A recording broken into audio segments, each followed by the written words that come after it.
Hello and welcome back to the Wild Wisdom Wellbeing guest slot with me, Robin Harris of Equenergy Wellbeing Naturally. And today I have with me the lovely Nina Berezowski from Avenue B Coaching. Welcome, Nina. It's great to have you here. Thanks, Robin. It's lovely to be here on a Friday morning. A very warm Friday morning here, actually, as we record this in July. Very, very warm temperatures. We were just saying before we came on live about how we're not really set up for these temperatures in this country, and it's quite a challenge, but we will carry on. So, Nina, I was just reading little bits on your website as I was preparing for our chat today, and loving how you talk about you're helping businesses to reimagine their future and to look at investing in people and empowering people and finding and developing and keeping as well, retaining the best skills that are there within the teams. But you work, I believe, on one-to-one and team level and organizational level. So maybe would you tell us a little bit more about yourself, about Nina and who you are and what also has brought you then to doing the work that you do? Thanks, Robin. So I'm from South Africa originally, and I've been in the UK 15 years now. Gosh, I can still picture myself getting off the plane in 2006, trying to find my way here in the UK. And I'm a business psychologist, qualified at the University of Cape Town many moons ago. My passion, personal passion, is to help people be brilliant in whatever field they choose and however they choose to be brilliant. And I've always been in industry, either between finance or telecoms. And I began to notice that only the big organizations would be able to have a resident business psychologist, somebody who's able to look at systemic issues and help them look at their people programs and really design things that work for them. And so I thought it was time to perhaps share all of that with companies that can't necessarily have a full-time person doing that. So my passion is to work with individuals, teams, and organizations of any size, but mainly small to medium organizations who really want to put people at the heart of the agenda. And I just love that. And also on your website, I saw that it said you're aiming to help businesses be kinder, be healthier, but at the same time, through that, to be more productive. So about smart working. And like it was saying, I just was mentioning earlier, about keeping the team that are right for the business, but to empower and enhance the skills that they already bring, to kind of release those and let them do their thing. I love that. I'm passionate about helping people to be themselves, because that is us at our best. That is when we are at our most productive and when we shine and we enjoy what we do. So we just want to do more of it versus 100%. 100%. So the tagline I like to use is healthy high performance, because it's not just about high performance at any cost anymore. It really is about looking at well-being of your people and well-being in the round, because well-being is personal and unique to everybody. It's not something that we one size fits all. It's definitely not a one size fits all approach. And so I just want people to be kind to each other, show compassion, let them bring them whole selves to work if they feel able to. And I know sometimes it sounds soft and fluffy, and business people are like, really, it's about the bottom line and numbers and results. But to quote Simon Sinek, who's one of my favorite leadership gurus, he says, it's not about being in charge, it's about looking after the people in your charge. Yes. He is so good, and I recommend looking him up on YouTube, because he's got some fantastic examples of why this is actually so important, and how the old business model is no longer seen as being the best and the most effective way to work with the people that work for you. Correct. And if you think about it, it makes so much more sense, because as we were kind of talking about there, if you can come to business, come to the place of work and feel happy there and feel a sense of connection with the business, and therefore loyalty and wanting to give of your best, also feeling that you are valued and that your best is celebrated. And Simon was giving in one of his talks an example of somebody who worked in Las Vegas as a barista in a couple of the coffee places within the big casinos. So not just in one, but in a couple, because he worked for an agency and they would send him to different ones. And he said working in one place was amazing. And the guy would talk to him by a first name, one of the chief execs or something, call him by name and ask him how he was doing and want to hear the answer. Whereas in the other place, it was clock on, clock off, do what you're told to do, and then get out of there as fast as you can. Absolutely. And it all comes down to people at the end of the day, because we spend a third of our lives doing work, whatever work means for you as a person. It could be paid work, non-paid work. It could be caring responsibilities, whatever work means for you. We might as well get on with the people we work with and enjoy going to work. Because I truly believe, Robin, that people don't wake up in the morning going, how am I going to screw up today? You know, people, no, I really don't think that. I really believe that people want to do their best. Of course they do, because they want to feel good at the end of the day. Yes. And for most of us, feeling good is that we felt productive, that we felt in a team. Yes. And that we're working together, not clashing and not pulling against others, but coming together and actually achieving something. And that idea as well, that the whole is more than the sum of its parts. And when we can feel that that's actually happening in the team that I work with, it's amazing. Because it's about purpose. So it's about purpose beyond the immediate task. It's about purpose with the collective, achieving something that you couldn't do alone. And then it's about societal purpose, wider community purpose. How does what you do impact society at large? And I love that the pendulum has swung again, hasn't it? Because we used to live in small village communities and we would have that sense of collective. And yeah, there's a sense of everybody knows what's going on with everybody else. But there's so much to that that's supportive and uplifting and caring. And then we went into the individual is all, and you just go for what you want in your life. And now we're coming back. And also I think this is one of the gifts of the last 15, 18 months, challenging time as it has been. It has, and also the separation, but it has made us so aware of the importance of other people in our lives, the importance of connection, the importance of community, supporting one another, connecting in with one another. And it's kind of brought us back. They've talked about the wartime spirit and how we did all pull together.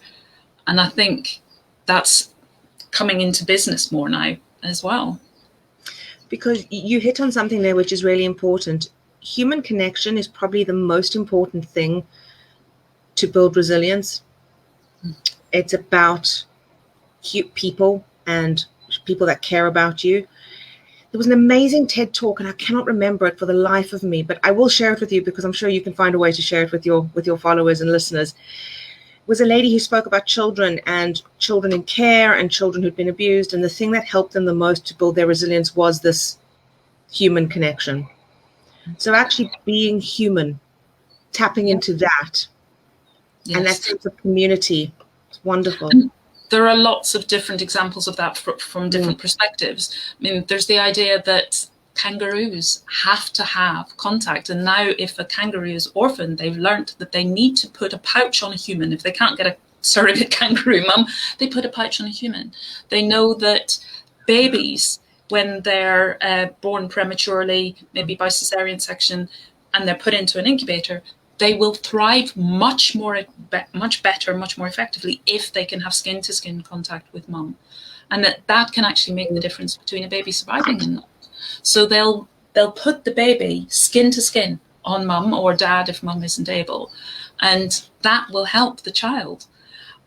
That's still a part of us. And absolutely. In the work that I do, a trauma is defined by 4 different parameters, one of which is isolation. Yes. And we know how that's been thrown into such stark reality this last 15 months, how much of an impact isolation can have on us. So even if we are working to our own truth as an individual, the paradox is we also need that connection. 100%. We don't live on an island. That's the thing my mom's always said to me. We don't live on an island. No. You don't live on an island. You have to think about others, and you have to think about people and humanity at large.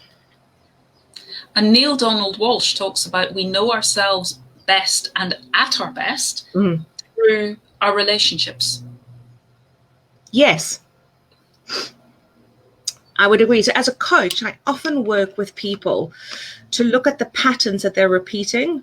So the patterns between their personal lives and their work lives, in their relationships. What are some of the patterns that you're bringing into the workplace that have maybe served you well or not served you well in your personal life, and vice versa? And creating that insight to enable them to make meaningful change, because it is about the relationship. And sometimes you need to look at the relationship as its own entity. There's you, there's the other party, and then there's the relationship. And so for that relationship to thrive, what does it need from you as an individual, and what does it need from the other person? Just to create different perspective. Absolutely. And as I was talking about with somebody recently about the idea of, if you have a family, you start off, parents come together, and there's just the two. So there's the two of them and that one extra relationship. But you throw in a first child, and suddenly there are so many more, because there's mum to dad, dad to child, mum to child. Mum and dad to child. Yeah. And then you bring in a second child and a third child. So if you think of that as a family unit, well, what about a team? You've got all of those dynamics going on, and a team is quite often larger than a family. So then you start to see why these things are actually quite complex, aren't they? So many different things in the mix. And you talked about how we can bring our coping strategies or our ways of interrelating with others that serve us or not.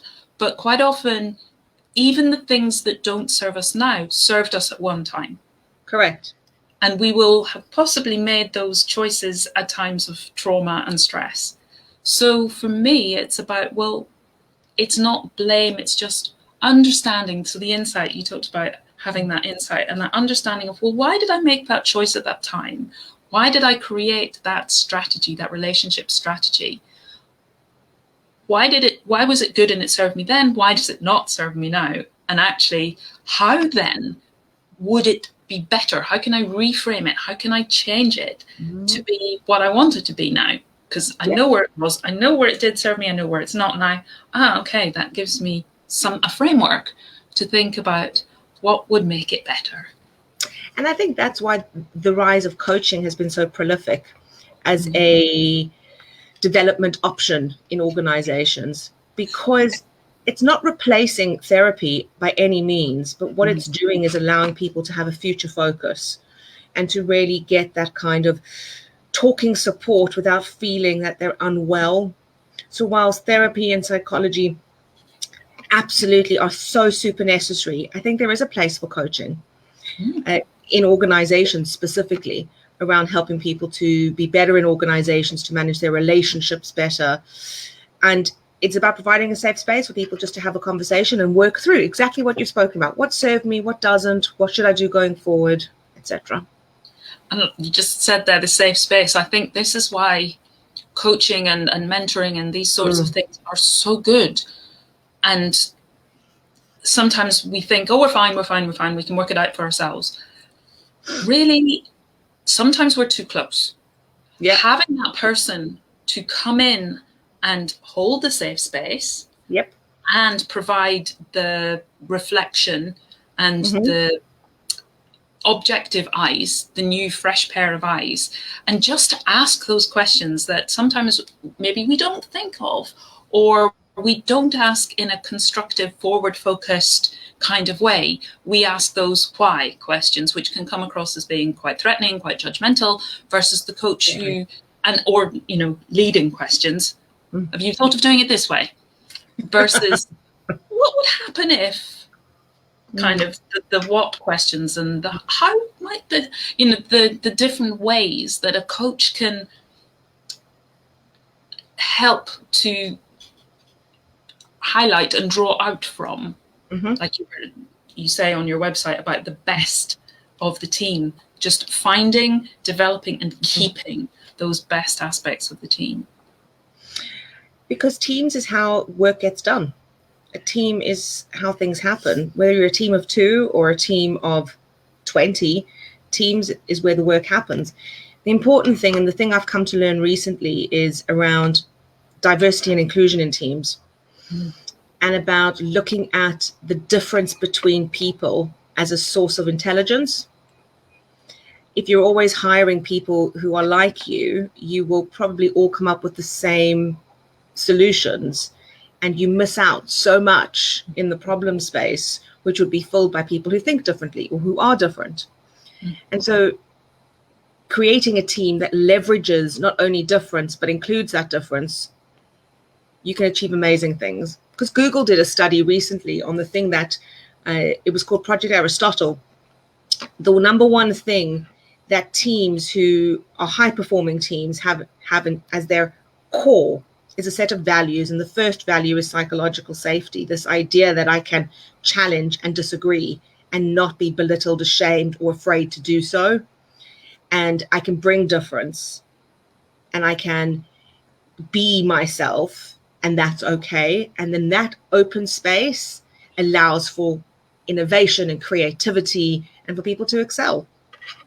Absolutely. And I love that. And it's been a passion of mine that whatever your background or your abilities, that you have something to give, and that it should be celebrated and respected and honored. And the fact that it's different should be celebrated and respected and honored.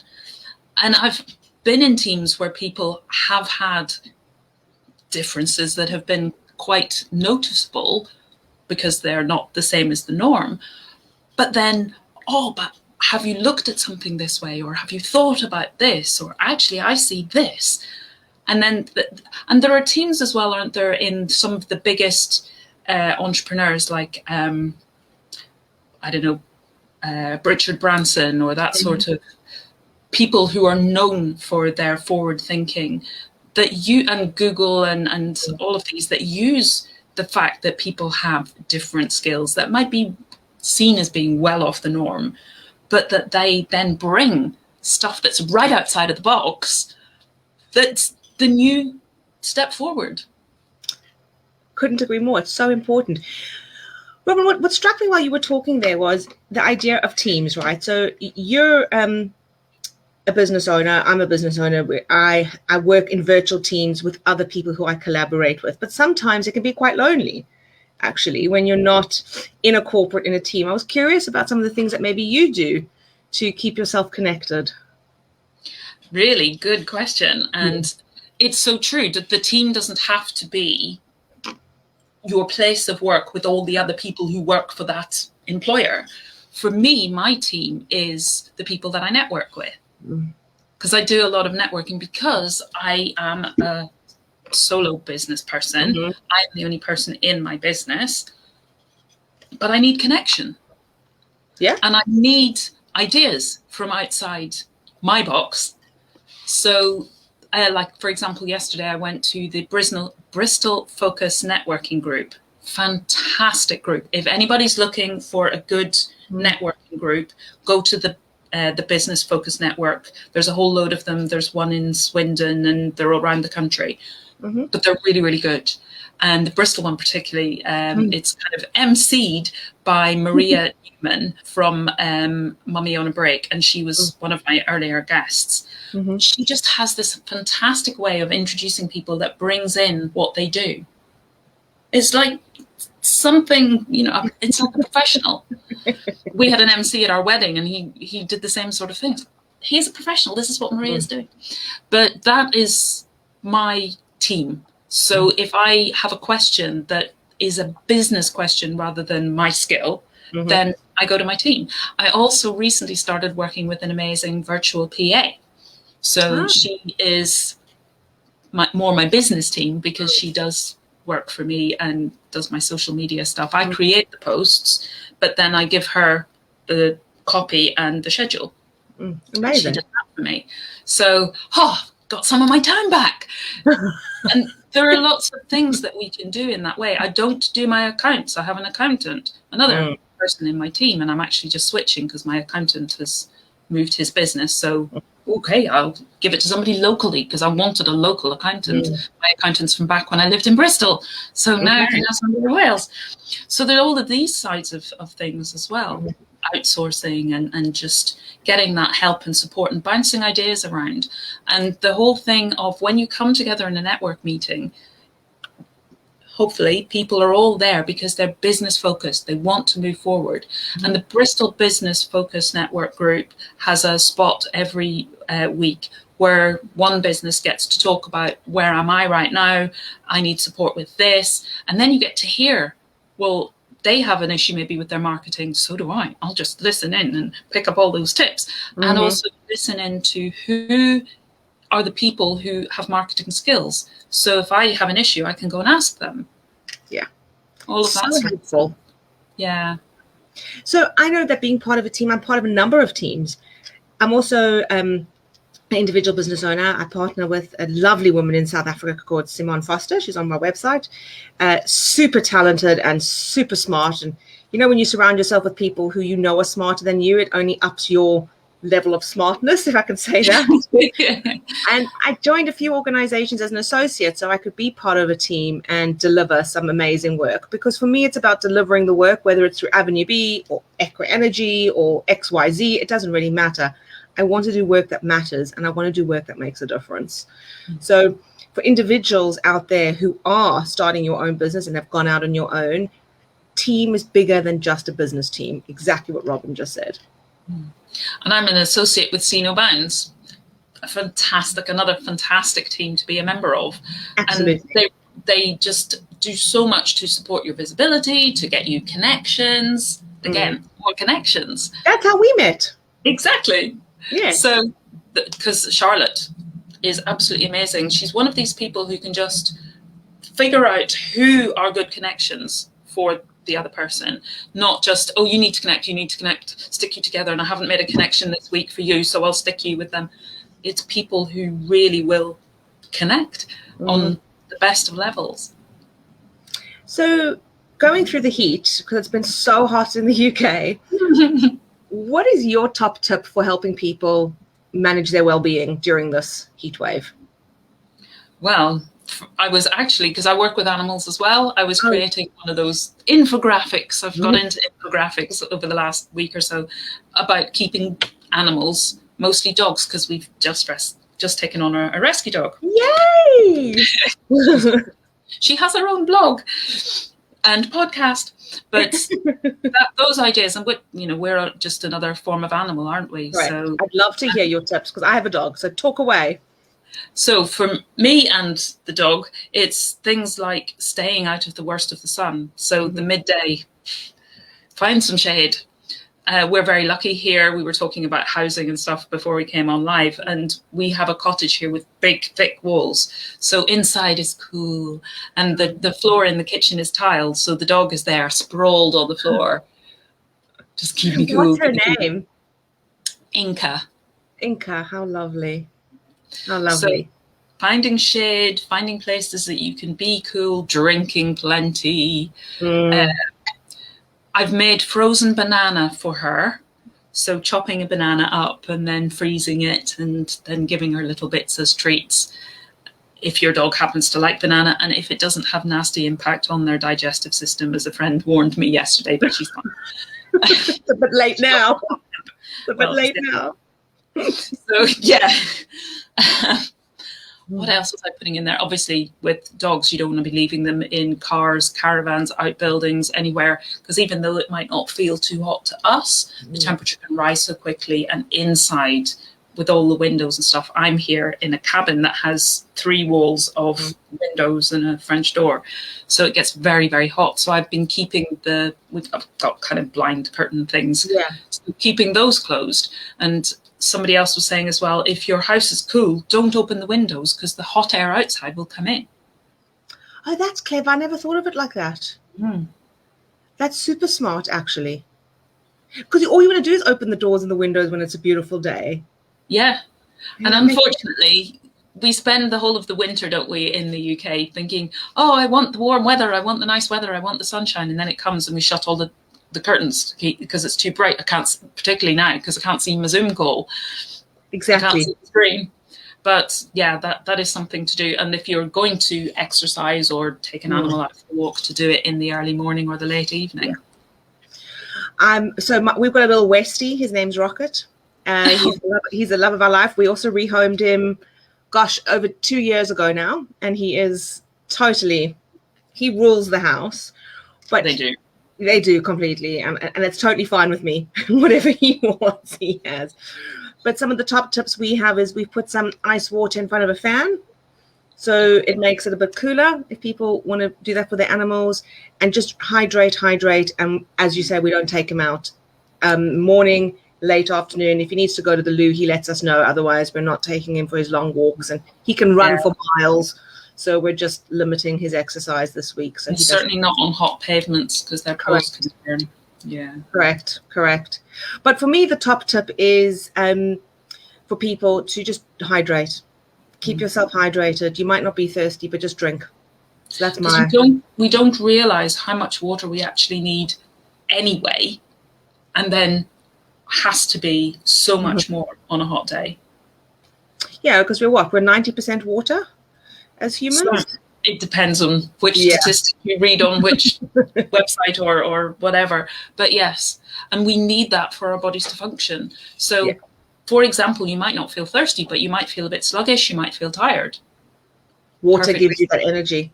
Yeah, or headache is another common one from dehydration. Or pinch your skin and see how quickly it goes back.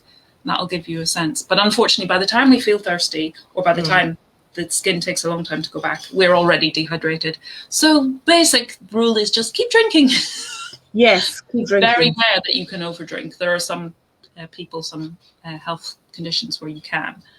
But generally speaking, the body will just throw it out if it doesn't want it. Yes.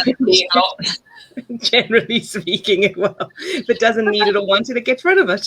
Yeah, and that's not a problem because it helps to flush out any toxins. So you're still doing good. You know, it's really interesting you talk about the body. As a coach, I never really used to do body work or embodiment type work, but I've recently studied to be a medical coach, helping people create emotional, physical, and mental resilience in the face of a health crisis. And a lot of the work we do is around the body, the relationship with the body, and looking after your body, but also coming to terms with that you're not your illness. Your body, this vessel has let you down, but there's more to it than that, and changing perceptions and working with people. And it's tough work, but it's really beautiful work. And I know the work you do is a lot with embodiment work as well. Can I just pick you up on something you just said? A couple of things, kind of. But you were talking about basically reframing and changing how we're looking, changing our perceptions. Absolutely. But the body hasn't let you down. No. I'm saying people feel that their body has let them down. Yes, fair enough. Yes, sorry. The body doesn't make mistakes. It doesn't go wrong. It doesn't attack us. All it does is try to keep itself safe. So if we have symptoms, it's exploring those as to what is my body trying to tell me? What is my body asking for? How can I give it that so that it can then feel heard, feel listened to, feel responded to? Right. Now I can start to work with my body, because quite often we do have that sense, and we're often given it as well by a medical profession or a healthcare system that's actually a sick care system that looks for symptoms, then wants to get rid of those symptoms, rather than, you're experiencing XYZ. You have a headache. Are you dehydrated? What's your body asking you for? How can you respond to that and give it what it needs? And then you're fine. We want to get rid of the symptoms, which then takes away that information. It's really interesting what you said there a second ago. I'm sorry to jump in. Carry on. The sick care system. It's a really interesting reframe. We do get fed the line that our bodies have let us down. We do. And so it's working with people to rebuild the connection with their body. Exactly. Yeah. To rebuild the respect and the love and the acceptance, and to remove the blame and the guilt. Yes, self-forgiveness is a huge one for me, because we are taught guilt from a very early age. And the people who do this don't mean to do it. It's the way that they learned. And they don't realize that that's actually what they're teaching. So shame and guilt are used a lot in schools or whatever, just to make you sit down and behave. And to a degree, you can understand one teacher to whatever number of kids. How do you control that big number of independent individuals? But it's not healthy. And when we get to adulthood, if we have those sorts of things, it's about unlearning them. And yes, working with our bodies, and openness, curiosity, compassion, non-judgment, all of these things, then it kind of takes away that fear and the reluctance and the resistance, because, well, there's no judgment. Okay, I've nothing to worry about. I've nothing to feel guilty about. All I need to do is just ask, what is this symptom, this headache, this pain, this discomfort? What's it showing me? Oh, that's interesting. It's not a problem.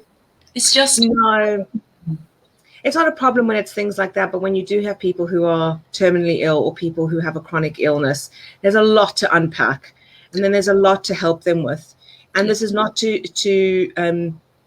disregard the health system, because thank God for the health system. I'm from a country where public health is basically non-existent. So I'm very grateful, and I'm sure you are too. Absolutely. Robin, they do an incredible job. Amazing job. And some people just need some support to help them navigate that medical system and help them deal with the emotional side and the resilient side. You want to go to a doctor who's going to treat your illness. Absolutely. You want them to do their job. But we're here as medical coaches to support people on the other side, on the emotional. And GPs are general practitioners. And they are so pushed for time. They don't, unfortunately. Many try, but they are within a system that doesn't allow them that time. So great that there are now other things being put into place that can still provide what you used to get maybe from a family GP in a country practice, who knew you so well. You'd probably been to the same GP all of your life. So they didn't, where now we'd go to a GP, and because in most of the practices there are several doctors and you might not see the same one twice. So they don't know you, and it takes longer to get to what's going on behind a symptom, and they don't have that time. But in the days when it's just, oh, how are you doing? How's so-and-so? And have you been doing this recently like you used to do? And all of that sort of stuff. That's now obviously coming in a different way, which is fine, as long as there's that recognition there. Exactly. I think it talks to bringing it back full circle almost. Looking at a system and looking at what the system is allowing, and what is a system issue and what is an individual issue and what is a team issue. Because a lot of times individuals hold the emotions for a system, or the way they behave is as a result of a system. So taking a systemic approach and a holistic approach when you're working in well-being or medicine or coaching or with whatever you're doing, because we're whole people, and it's very important to meet people where they're at. Absolutely. Well. Yeah. So go on. No, I was just going to say that whole thing of thinking outside of the box, because we might say that the system is broken. It's not working as it used to do when you had the family practitioner in the country practice. We could say that was the way it should have been. They should have had the time. They don't now. This is what we've got. So what can we do? How can we think outside of the box to put in the things that we need so that it is finding and developing and retaining the best? Yeah, amazing. That's exactly it. It's also about being grateful for the past. So thinking about how we got here today, and really looking back and being thankful, because we wouldn't be here today without the systems of the past and the people of the past. So it is about doing that, but at the same time recognizing that things have changed and will never be the same again. So the world has fundamentally changed. And now even more so during the past 18 months, 2 years with the pandemic.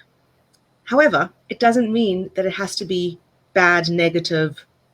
It's just different. And Absolutely. we can work within that. So as you say, in a GP practice today where people are really busy and stressed and there are a lot of people that they have to see, how can we support our GPs? How can we take some of the burden from them? Yeah. Yeah. How can we take the best of all that we've learned, plus also the same idea as well you were talking about before of the things that aren't working for me, aren't serving me so well, and being able to change those so that they now are working for me again. Yes. Within that system.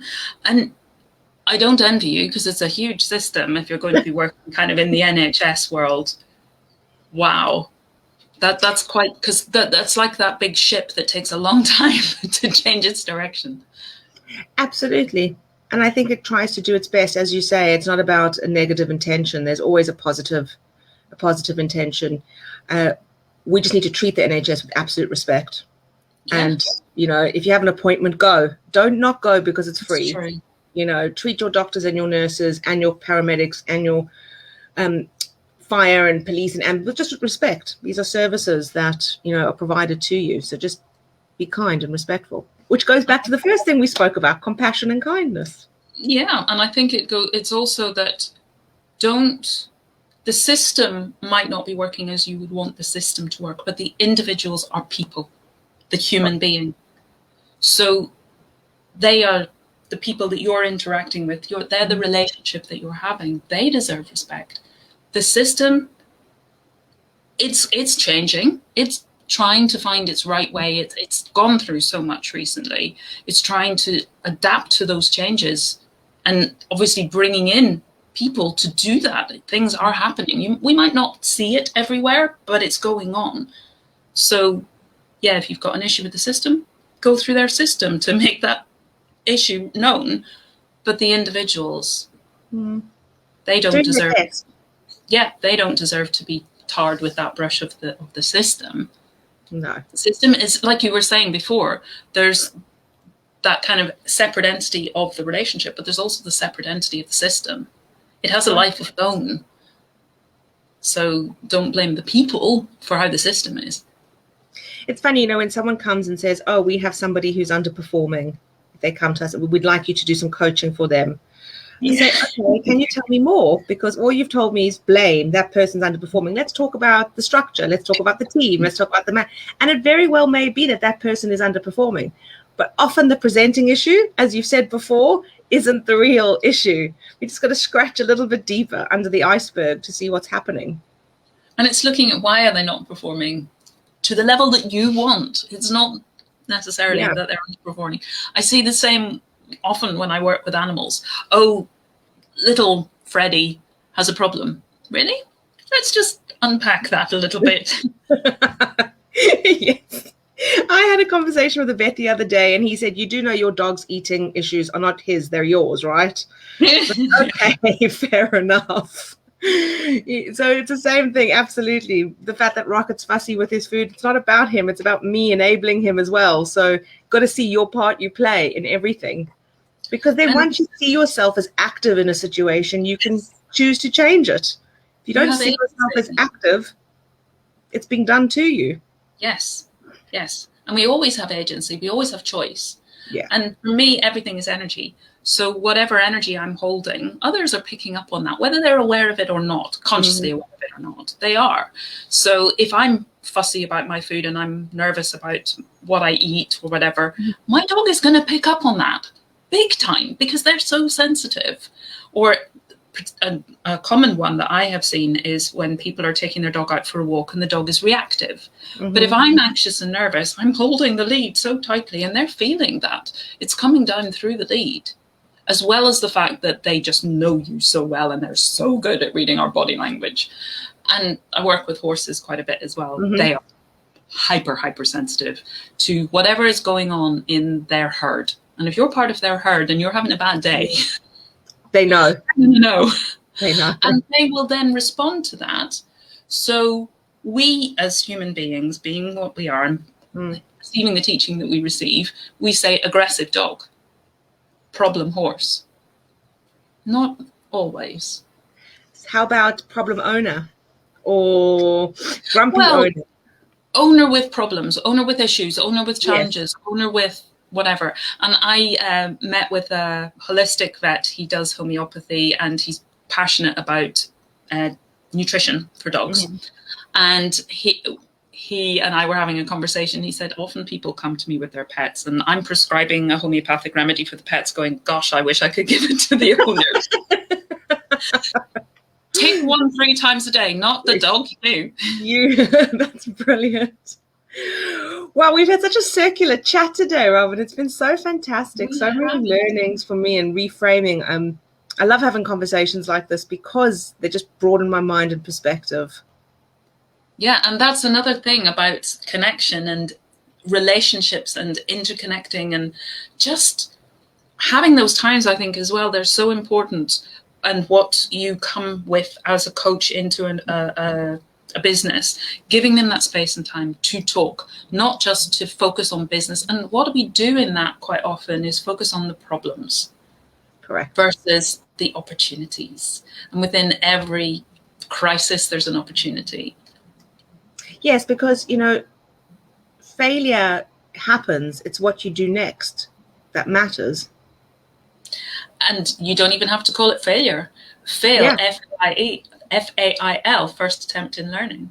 Yes, I heard that. Someone said that the other day, and I thought that was just brilliant. Yes. Anything that's a reframe, for me, anything that takes us out of that, like you were talking about, the I'm stuck. I have no agency here. There's nothing I can do. It's happening to me. Anything that takes us from there into, ooh, I could try that, or ooh, I never thought of that, or, possibility and potential, rather than there's just no point. I have nowhere to go. I have no choices left. I sit here and I'm thinking to myself, for anybody who's listening, then one of the thoughts could be, oh, yeah, it sounds so easy. It's not. It takes hard work. We're not being flippant here. We're just saying that reach out and get support, because, it starts with one small step. And having a support team, whether it's a coach or a business psychologist or somebody to come in and help your organization, or working with animals or trauma specialists, whatever it is, it's about creating space to think and to reflect. And it's not easy. So, if it was easy, we'd all be doing it all the time. And I'm one of the people, I have to say, that used to be, I can't do anything. I have no choices left. It's all been taken away from me. Everything is happening to me. I was very poor me for a while in my life. And that's what got me to where I am now, because I went to the doctor and got pills. I went to a counsellor and didn't help me. And those sorts of things just weren't giving me the possibilities and the potentials and the things that what I really was looking for. I thought I was looking for all of that out there to change. Mm-hmm. But when I started going and asking for that change and it wasn't happening, it was either, well, give up completely and just tune out and just check out, or find another way. So I'm a bit of a bookworm. I started reading, and I came across things like Bruce Lipton and Wayne Dyer, and your perception of things is what's actually creating your experience. So your thoughts form your beliefs, form your filters, form your experience, form how life is for you. 100%. I know. So if I could change that, then my life would change. But also the kind of that thing that with great power comes great responsibility. I have that power to make that change, but then I'm the one who has to do it. But if I'm the one who has to do it, I get to choose how. I can make it fun. You can. And that was, I think that realization was the thing that was a full 180 for me. I can do this. I can make it fun. And I say a full 180. It was a full 180 up here, but it feels like hard work initially, doesn't it? Because it's just that it's such change. And I love Dr. David Hamilton. Do you know his book and his teachings? He has a book, I Heart Me. Thoroughly recommend, if anybody's watching and you're interested in this kind of stuff, get this book or listen to him. He's on YouTube and all sorts of things. He talks about the neuroplasticity of the brain. And they say never teach an old dog new tricks, but I've learned so much from being with animals. We had a rescue dog when I was back still living at home. He was older, and he went on to win so many rosettes at agility. Not an easy thing to do with a dog if they didn't want to learn, you know, or they whatever, but he was so good and did a lot of it himself. He just got it. So he was older. You're not supposed to be able to teach.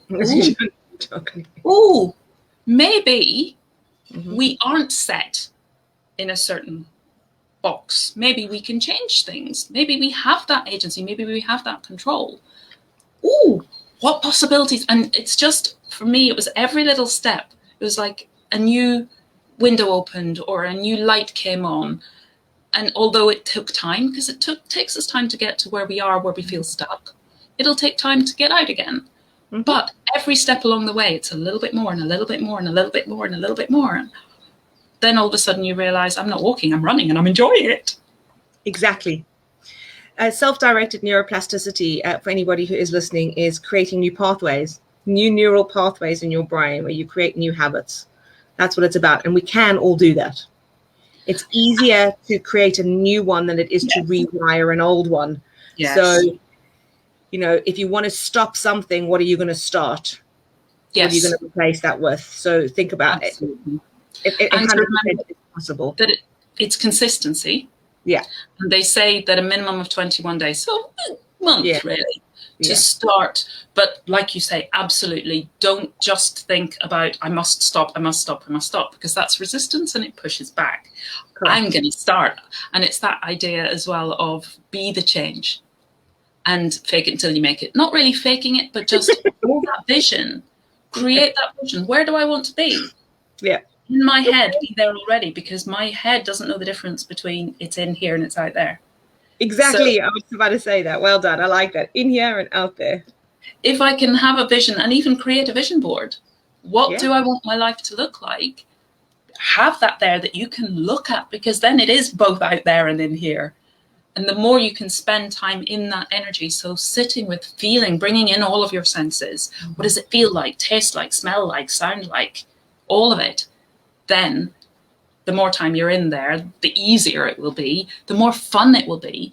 And in terms of the neuroplasticity, the whole idea of it's kind of like a groove. We've worn a groove. And if we're not being conscious, we might get out of the groove through effort, but we'll slip back in again because it's so deep and the walls are steep and we'll just slip back down. But if we're focusing on being out over here, the more we do that, the deeper the groove will be there. And we won't, the connections will be gone because we're so focused on this new connection. And I suppose that takes us full circle again to connections where we started. Absolutely. Yeah. Don't you just love how this stuff all comes together? I know. It's a kind of free flow of consciousness, which is really nice, just to have a conversation and not know where it's going. Just learn new things from it.